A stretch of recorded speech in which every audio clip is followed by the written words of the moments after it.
এখন আমরা মোটামুটিভাবে এই ম্যাথটা সলভ করবো ম্যাট্রিক্সের। দেখো আমরা ম্যাথ কিন্তু সলভ করতে পারবো ইনশাল্লাহ। তো আমাদের এখানে বলতেছে যে এমন একটি ম্যাট্রিক্স গঠন করো যার ক্রম 2/2, ওকে। তার মানে সারি সংখ্যা থাকবে 2টা, কলাম সংখ্যা থাকবে 2টা, ওকে।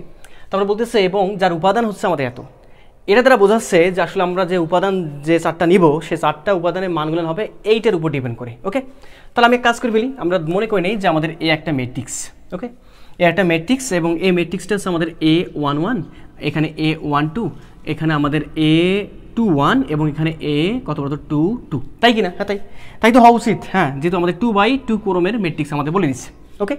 তাহলে এখন আমাদের এখান থেকে দেখতে হবে যে আসলে আমাদের এখানে A11 বলতে আসলে এর মানটা কতটুকু, সে মানটা কতটুকু হবে এই উপাদানটার। আসলে অনেক সময় এই উপাদান এটাকে বলা হয়, অনেক সময় আবার এটাকে ভুক্তিও বলে, ওকে।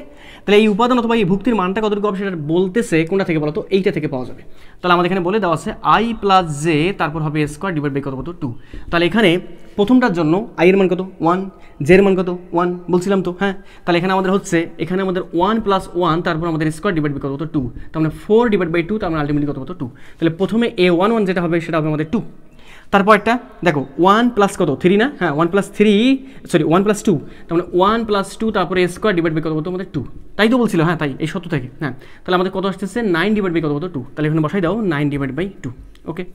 তারপর আমাদের এখান থেকে 2 1, তার মানে 2 + 1 I + j, তার মানে 2 + 1, তারপরে স্কোয়ার, তার মানে 9 ডিভাইড বাই কত আমাদের আবার সেই 2, ওই তো 9 ডিভাইড বাই 2।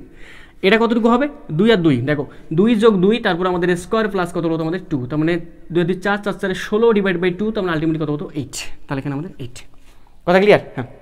তাহলে আমরা মোটামুটিভাবে এতটুকু বুঝতে পারতেছি যে আমাদের এই যে এই ম্যাথটার বা এই কোশ্চেনটার যে আমাদের অ্যান্সারটা হবে সেটা হবে আমাদের এটা, ওকে। এবং খুব সুন্দর একটা কনসেপচুয়াল ম্যাথ আমাদের এটা। আচ্ছা, এবার যদি আমাদের ম্যাথটা এভাবে বলে দেয় যে আমাদের এবার সব কিছু ঠিক আছে বাট একটু চেঞ্জ করে দিচ্ছি, কীরকম চেঞ্জ?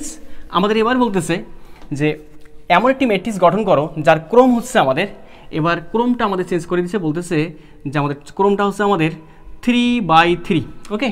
এবং আমাদের বলতেছে এবং যার উপাদান এখানে আমাদের I + j স্কোয়ার দেয়নি, এবার এখানে বলছে I + j ডিভাইড বাই কত 2। পারবা কি না? পারবা। মনে করি একটা ম্যাট্রিক্স A মনে করবা, তারপর 3/3 ক্রমে একটা ম্যাট্রিক্স গঠন করো, 3/3, ওইটাই তো বলছে, হ্যাঁ।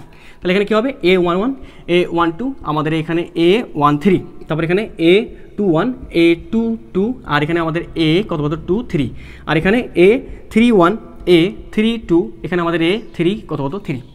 তাহলে এখন অনায়াসে মনে হয় বের করা যাবে। আমাদের কি বলতেছে উপাদানগুলো বা ভুক্তিগুলো কেমন হবে I + j ডিভাইড বাই 2, তার মানে এখানে আমাদের I + j বলতে আমাদের 1 + 1 মানে 2 ডিভাইড বাই 2, তার মানে আমাদের 1। এখানে কতটুকু হবে? এখানে হচ্ছে আমাদের 1 + 2, তার মানে I + j, তার মানে 2 আর 1 3 ডিভাইড বাই 2, এই তো। এখানে 3 আর 1 4 ডিভাইড বাই 2 ডিভাইড বাই, তার মানে কত বলতো 2। এখানে কত হবে 2 আর 1 3 ডিভাইড বাই 2, তার মানে কত আসতেছে 3 ডিভাইড বাই 2। এখানে 2 2 4 ডিভাইড বাই 2, তার মানে কত আসতেছে আমাদের 2। তারপর 3 আর 2 5 ডিভাইড বাই 2, তার মানে 5 ডিভাইড বাই 2 আসতেছে। তারপরে এটা কতটুকু হচ্ছে 3 আর 1 4 ডিভাইড বাই 2, তার মানে কত আসতেছে আমাদের 2। এখানে 3 আর 2 5 ডিভাইড বাই 2, তার মানে কত আসছে আমাদের 5 ডিভাইড বাই 2, ওকে। আর এখানে 3 3 6 ডিভাইড বাই 2, তার মানে কত বলতো আমাদের 3। এই তো আমাদের চলে আসতেছে 3/3 ক্রমের একটা ম্যাট্রিক্স। ওই ম্যাথটার যে অ্যান্সারটা সেই অ্যান্সারটা আছে আমাদের এটা।